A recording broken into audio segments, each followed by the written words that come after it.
God sees this ministry. We are not here to blow our trumpets. We are here to illuminate you.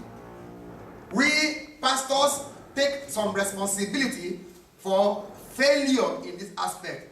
Because many times as we are preaching and there are people who are not watchmen, the tendency is that they will say, you people are just talking too much about yourself. And because of that, you find watchman pastors not telling the congregation what they should tell them, lest people may understand them. But in this program, we want to tell you where you are, so that you don't behave like a blind person. His watchmen are blind. They don't bark because they don't know who they are. A vast majority of the watchmen are yet to perceive or realize the position of this movement in God's sight. In other words, we are saying a vast majority of people that have identified with this movement are yet to perceive how God sees this ministry. The situation must have been because of, number one, fault of the pastors. Pastors have not explained to the congregation who they are and where they are. Pastors have not explained how God sees the ministry. So if the pastor didn't explain, what do you expect the people in the congregation to know? And I said many times, we try to avoid it lest it will seem as if we are blowing our trumpets. But in the retreat, God says it must be made known to the people. And the reason why many don't know about the place of the ministry before God is that many people or some people are unteachable. They don't want to be taught. They don't want to know. They want to just do what they like. After all, you can go to heaven from any quarter. So, I don't want to hear much about watchmen. They are unteachable. Some other people might have been taught, but they don't have time to think and consider this place that you are in, that is valued by God. Consider how God will want this place to be kept. We read yesterday that this is the house of God, and he that defiles the house of God shall God destroy. When you value the place that you know that God values, you won't want that place to be spoiled. You won't want it to be stained. You want to do a thing that will hinder the move of God's Spirit there. So if somebody just has mental knowledge of God being interested, but does not allow it to sink into the heart, that person is thoughtless, and so will not know the value, the real value of the place. But today we want to go into seeing how God values this place. The place you are identifying with. Watchman, Catholic, Charismatic, Renewal Movement. Please hear what has to be told you now. Before I tell you, I will read 1 Samuel chapter 22. 1 Samuel chapter 22. David spoke to Abiathar. And verse 23. Abide thou with me.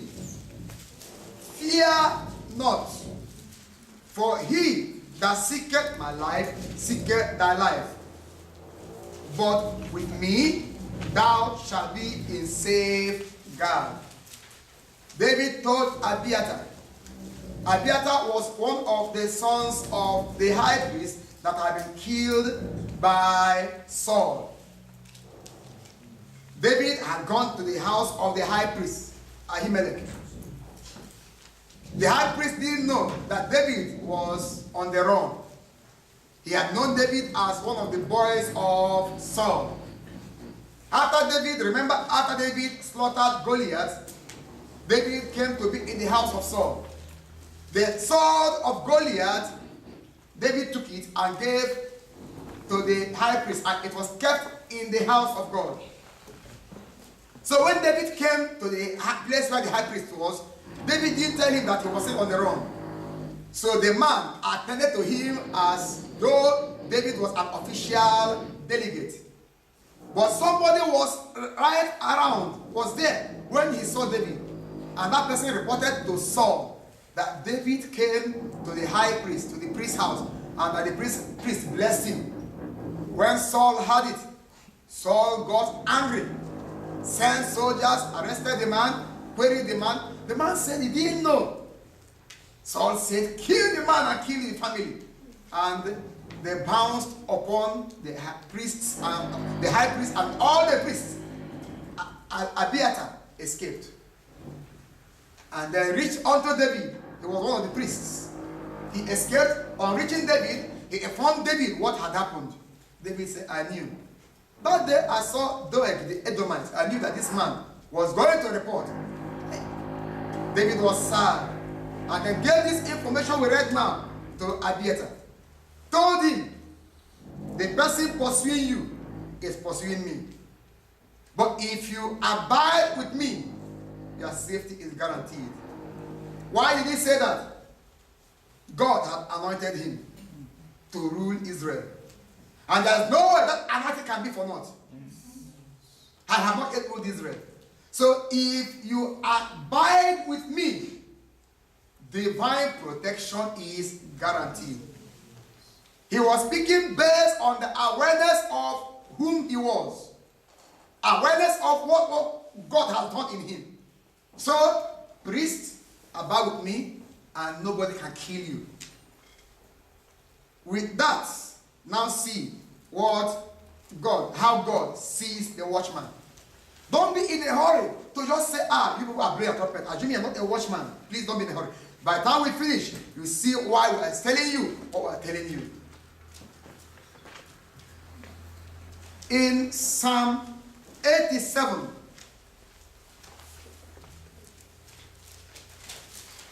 verse number 2.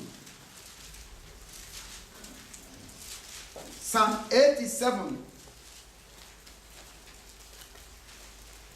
verse number 2.